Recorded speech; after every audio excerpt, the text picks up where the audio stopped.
Slab की casting करने जा रहे हो तो ये 20 बातें जाने बिना मत करना, नहीं तो होगा क्या, स्लैब में क्रैक्स भी आएंगे, पानी इकट्ठा होने वाला है, जब बरसात आएगी सीलन तो पक्का होएगी। तो सबसे पहली चीज है, जब भी स्लैब को डालने जाना है उसके लिए मोस्ट इंपॉर्टेंट चीजें दो होती हैं, एक तो सरिया होता है, एक सीमेंट होता है। तो सरिया कौन सा लगाना है? सरिया मार्केट में आपको दो किस्म के सरिया देखने को मिलेंगे, एक होता है प्राइमरी सरिया, एक होता है सेकेंडरी सरिया, टीएमटी बार जिसे बोला जाता है। तो हमेशा क्या करना है आपको, इनमें से कोई भी सरिया आप लगा सकते हो। अगर आपका 2-3 स्टोरी का घर है तो अगर बजट का कोई इशू नहीं है तो आप क्या करो, टाटा या जिंदल कंपनी का लगा लो।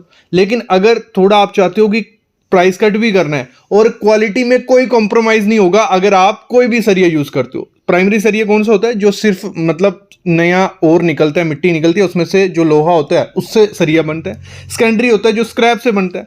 तो लेकिन 2-3 स्टोरी में आप कोई भी सरिया लगाते हो उसमें कोई दिक्कत आपको देखने को नहीं मिलेगी। सेकेंडरी सरिया में काफी काम देनू होगा, जो बाकी दूसरे सरिया से 5-10 रुपए सस्ता होता है। लगा सकते हो, कोई दिक्कत नहीं है। बस एक चीज का ध्यान आपको रखना है, उसमें आपको स्ट्रक्चरल डिटेल ले लेनी है। सरिये की डिटेल मस्ट आपको लेनी है जब भी अपने स्लैब की कास्टिंग करनी है, क्योंकि जो हमारा पूरा लोड होता है ऊपर की स्टोरी का या घर का, वो हमारे बीम जो होते हैं वो उठाते हैं। अगर बीम में सही क्वांटिटी का सरिया नहीं डालोगे तो दिक्कत आने वाली है। ज़्यादा सरिया डाल के भी कोई फायदा नहीं है, क्वांटिटी का डालोगे। जो आप क्या करते हो, अगर डिटेल नहीं लेते हो, कुछ लोग डिटेल नहीं लेते हैं और सरिया डालने लग पड़ते हैं, जैसे ठेकेदार बोलते हैं, खुद बोलता है, तो वो ज़्यादा सरिया डाल देते हैं। जो डिटेल आपको 10-12 हज़ार रुपये में मिलने थे पूरे घर के सरिये की, उसमें वो 50 से 60 हज़ार रुपये का एक्स्ट्रा सरिया डाल देता है। ऐसा नहीं करना है, कोई ज़रूरत नहीं है।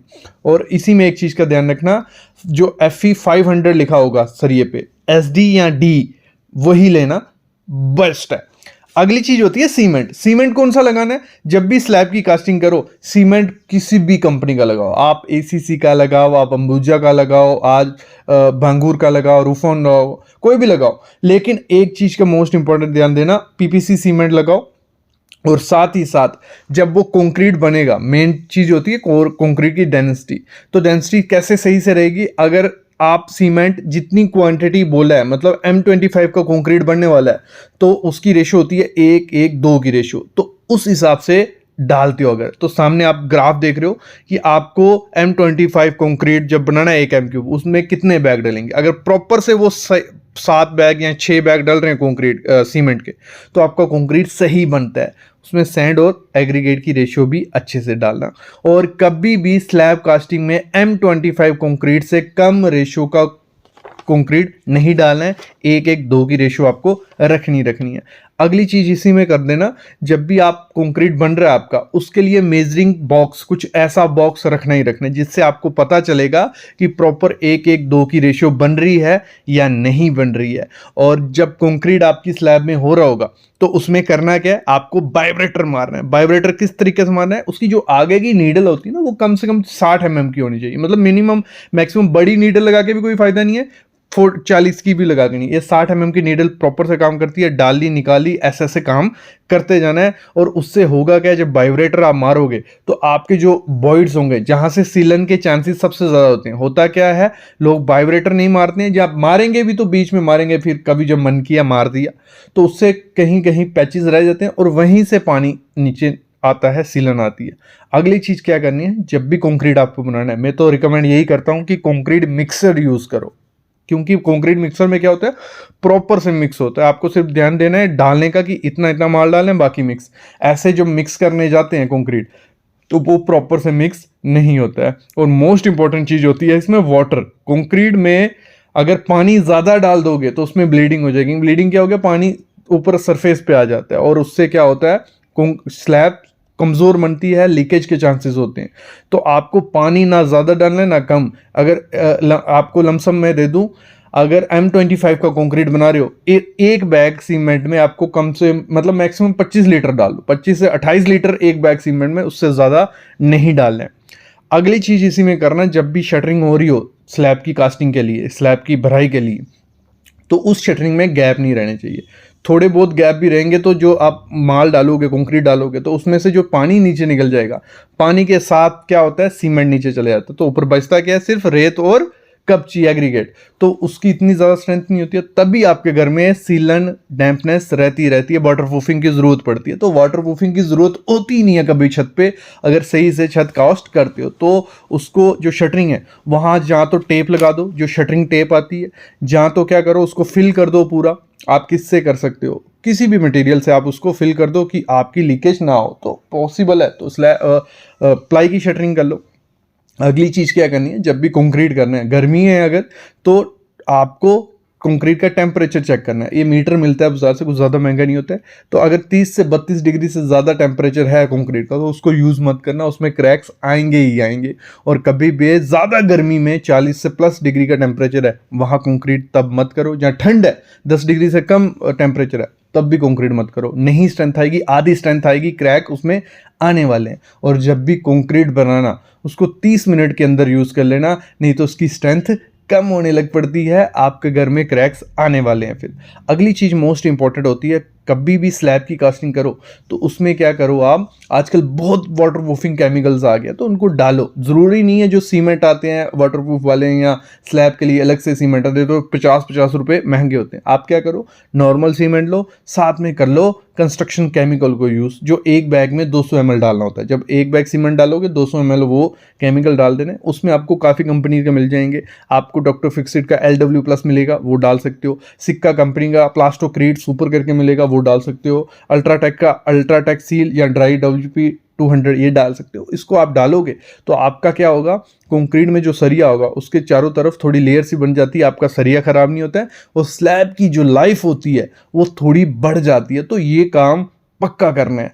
अगली चीज क्या करना है, जब भी आप शटरिंग करो आपके स्लोप उसको दे देनी है। मोस्टली क्या होता है, लोग स्लोप नहीं देते हैं। जब कंक्रीट और होता है तो रखते हैं कि हम क्या करेंगे 6 इंच की या 5 इंच की स्लैब रखेंगे, और नहीं रख पाते हैं, बीच में कहीं पैच रहता है और जब बरसात होती है तो पानी वहाँ इकट्ठा हो जाता है। इसको सही तरीके से कैसे करना है, एक तो आपको शटरिंग करते टाइम ही स्लोप दे देनी है, ऊपर से लेके नीचे तक आपकी स्लोप रहनी चाहिए। हर एक मीटर पे कम से कम 20 mm स्लोप रहनी चाहिए आपके छत पे। और उसमें क्या करना है आपको, जब कंक्रीट करना है तो एक्सपीरियंस मिस्त्री से करवाना, फंटी मारते जाना।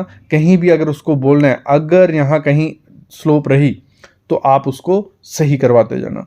अगली चीज़ क्या करना है, जब भी कंक्रीट आप बनवाना तो उसमें जो एग्रीगेट कपची होती है वो 20 mm की भी डालनी है और 10 mm की भी।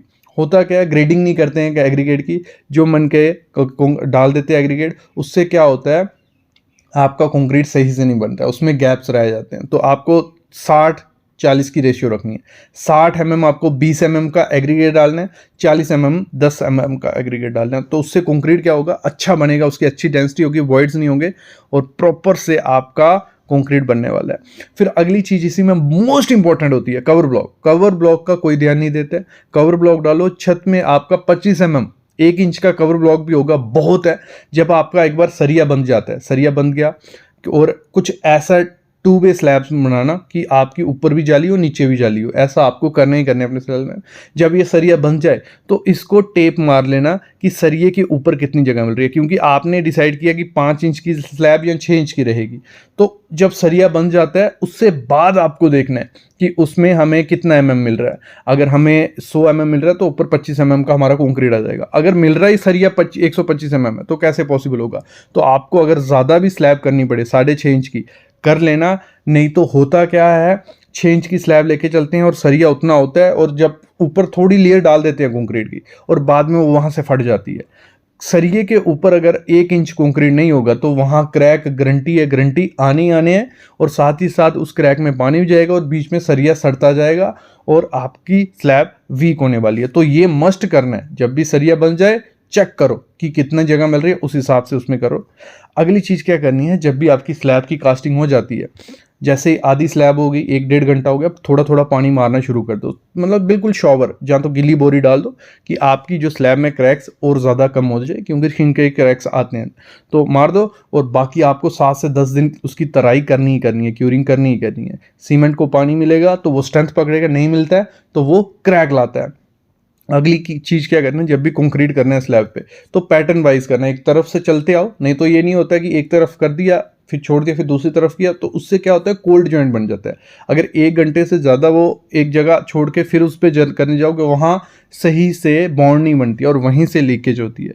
तो ये कुछ बातें थी जो आपको जब भी स्लैब की कास्टिंग करनी है ध्यान देनी है। आपकी स्लैब परफेक्ट भी बनेगी, स्ट्रॉन्ग भी बनेगी, क्रैक भी नहीं आएगा और वाटर प्रूफिंग करने की ज़रूरत भी नहीं पड़ेगी। तो इस तरीके से आप जा सकते हो। थैंक यू गाइस, इधर तक वीडियो देख ली है तो मेरे ख्याल में वीडियो पसंद आई है तो प्लीज़ चैनल को सब्सक्राइब करो, बेल आइकन दबा लो, ऐसी वीडियोस में लाता रहूँगा आपके लिए।